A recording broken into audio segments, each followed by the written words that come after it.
Despite all the intricacies surrounding the winemaking process, it's essentially just fermented grape juice, and the basic winemaking process is really a pretty simple one. First, the grapes are harvested from the vineyard. The time of harvest varies depending on the region, the variety of grapes being grown, and the style of wine being produced. However, harvest usually occurs between August and October in the Northern Hemisphere, and between February and April in the Southern Hemisphere. Harvest season is often referred to as the crush. The winemaker determines the optimal time to harvest the vineyard based on the ripeness of the grape, ensuring the desired levels of sugar, acid, and tannin. Unseasonable weather can also impact the time of harvest.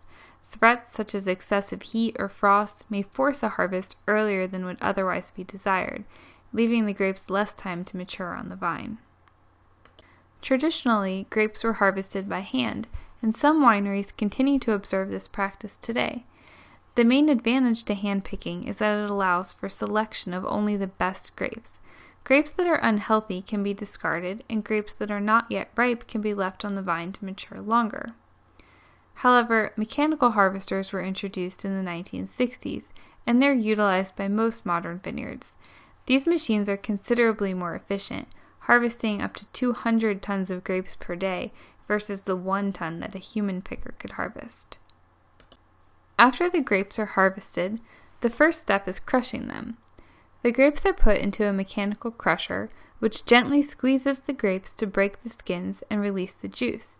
The resulting mixture is called the must.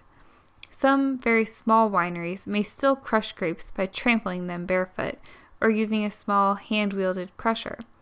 But nearly all large-scale wineries have moved to mechanical methods, and the old-fashioned grape stomp is now mostly reserved for entertainment value at wine festivals.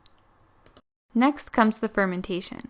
Fermentation occurs when yeast comes into contact with the grape juices and slowly converts the grape sugar into alcohol.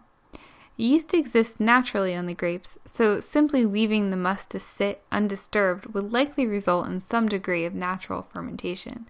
However, most modern winemakers utilize cultured yeasts as well in order to give them more direct control over the fermentation process. Fermentation can take anywhere from a few days to a few months. When this process is complete, you have wine. The wines are typically allowed to then rest for a time period before drinking. That's known as maturing or finishing the wines. Of course, this is an extremely simplified explanation of the winemaking process, and winemakers employ many different techniques to achieve the wine they desire. For example, some wines are barrel fermented, which simply means they are allowed to ferment inside oak barrels, while others are fermented in stainless steel tanks. Oak barrels will add an oaky flavor to the wine as well as impact the texture and color. Stainless steel, on the other hand, is considered neutral and will not add anything beyond what the grapes already bring to the table. You may also hear of wines that are barrel aged. These wines are typically fermented in stainless steel tanks and then allowed to mature in oak barrels. The flavor and character of the final wine can be influenced by so many things, including the specific type and age of oak barrels used, the temperature of the wine during fermentation, and how long the wine is allowed to mature. Depending on the winemaker's preferences, the total winemaking process can take anywhere from a few months to a few years.